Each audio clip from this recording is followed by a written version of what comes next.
Join in London's biggest conversation. Call Nick Ferrari at breakfast. 0845 6060 973. Text 84850. It's 11 minutes before 8 now to a very important story here in London, and one that's been at the top of the bulletins on LBC 97.3. We've been told that the London Ambulance Service have been operating with delays because of technical problems with some form of new call-taking system. It has been reported that delays have been up to 50 minutes after the LAS, London Ambulance Service, had to revert to the old style of writing down details on a piece of paper and then passing them on to crews via the radio. Let's find out exactly what has happened. Richard Webber is Director of Operations for London Ambulance Service. He joins me now. Mr. Webber, good morning. How bad has the situation been and what is happening? Good morning, Nick. We implemented a new control system at 5 o'clock yesterday morning, and we monitored it very closely. There were some technical issues that came to light during the use of the system for about the first 5 hours we had it. So at 10 o'clock we made the decision to revert back to pen and paper. It's tried and tested system. We've used it several times before. We'd also rehearsed this possibility. We attempted to fix the computer systems throughout the day. We realised whilst that wasn't possible, we made a decision to cut back to the old computer system, which would allow us to then dispatch calls exactly as we had done previously, and we reverted back to that at about 1 o'clock this morning. How much has this new system cost? I don't have the precise costs here with me, Nick. You're the Director of Operations, aren't you? Yeah, well, it's been of the order of £18 million to implement the entire system, but I haven't got the latest cost in front of me. So £18 million. How long did it last before it went wrong? It's been in for 5 hours. There were some technical issues, and what we had done is we'd done some extensive testing and practicing using the system previously, and we're happy with what had happened. There were some issues, and the system was in and working, and the system that we noted there were issues with it, so at 10 o'clock yesterday morning we made the decision to cut back. Yes. Was it never thought it might be an idea to run them in parallel? There are a number of other systems that work alongside, so as well as the call-taking electronic system, we need to dispatch the calls to crews, and also there's mapping software and other things, so there's a number of interfaces with the computer system, so we need to cut the entire system over.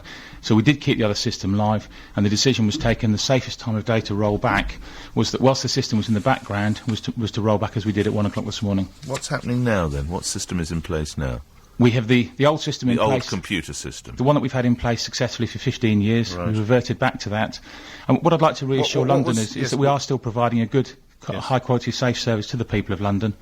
Absolutely, and credit to your men and women who are doing that. Why was it deemed necessary to leave the system that served you so well for 15 years? The system's been in place for a long time. It worked effectively. Yes. I think it's come to the end of its life. There were at times... Saved the day here, hasn't it?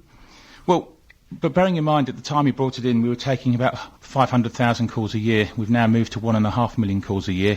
We need to have a new system that has better functionality and is faster. At its worst last night, or at whatever point yesterday, Mr. Webber, is it correct that it was effectively being run like a cab service, with controllers sawing, shouting out as anyone happened to be in the Streatham area? No, it certainly doesn't work like that, Nick. No? How was it then?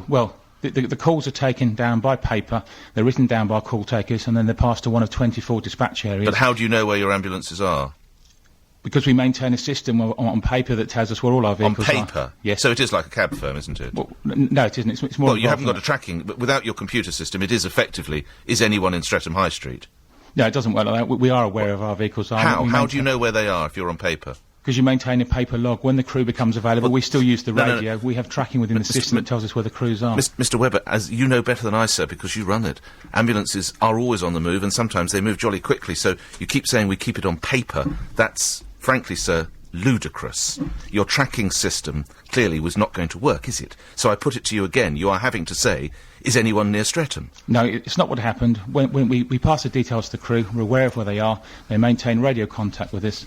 When they get to the hospital, they book their availability with us. We then either pass them another call, we pass them back to their base station, so we're aware of where they are. When do you imagine who supplied this system that's broken down? Which firm? A firm called Northrop Grumman. Northbrook Grumman. When do Northbrook Grumman hope it's going to be up and running, Mr. Webber? We're working with them very closely now. We've got a large project team to do this. We're looking at the issues that occurred yesterday. We want to make sure there's considerable safety testing that will go ahead. And then once that's happened, we'll then consider re-implementation. But I do want to reassure Londoners that we are providing a safe and competent service. We will continue to do so, and we'll certainly not be making any changes until we're happy the system is reliable. You mentioned the word happy. Lastly, Mr. Webber, how do you feel about this? Clearly, it's a disappointment to us. We were disappointment? We were very keen to £18 put a system in. Well, the system did come in. It did work effectively. There were some issues with it, and that's why we made the decision to roll back. Yeah. I mean, how do you feel personally? You're the boss. What I want to do is... I mean, can I put it to you that if it was me, I would be absolutely livid, incandescent with rage, and I would try and ensure that heads would roll. So how do you feel? I think what I want to do is to take the opportunity through your show, Nick, is to reassure Londoners that we are providing a good, high-quality, safe service. Yeah, but how do you feel to people of personally, London. Mr Webber? Do you feel you've let London down, or the LAS or Grumman have let London down, lastly? Surely. I think what I would say is that we are continuing to provide a high-quality service to the people of London. Right. We've rolled back and we are still responding appropriately to patients. OK, so, well, good luck to the men and women who work for you. They're the ones who are out there on the front line, and we're very grateful for the work they do. Richard Webber is Director of Operations for the London Ambulance Service. Yasmin, back into the fray.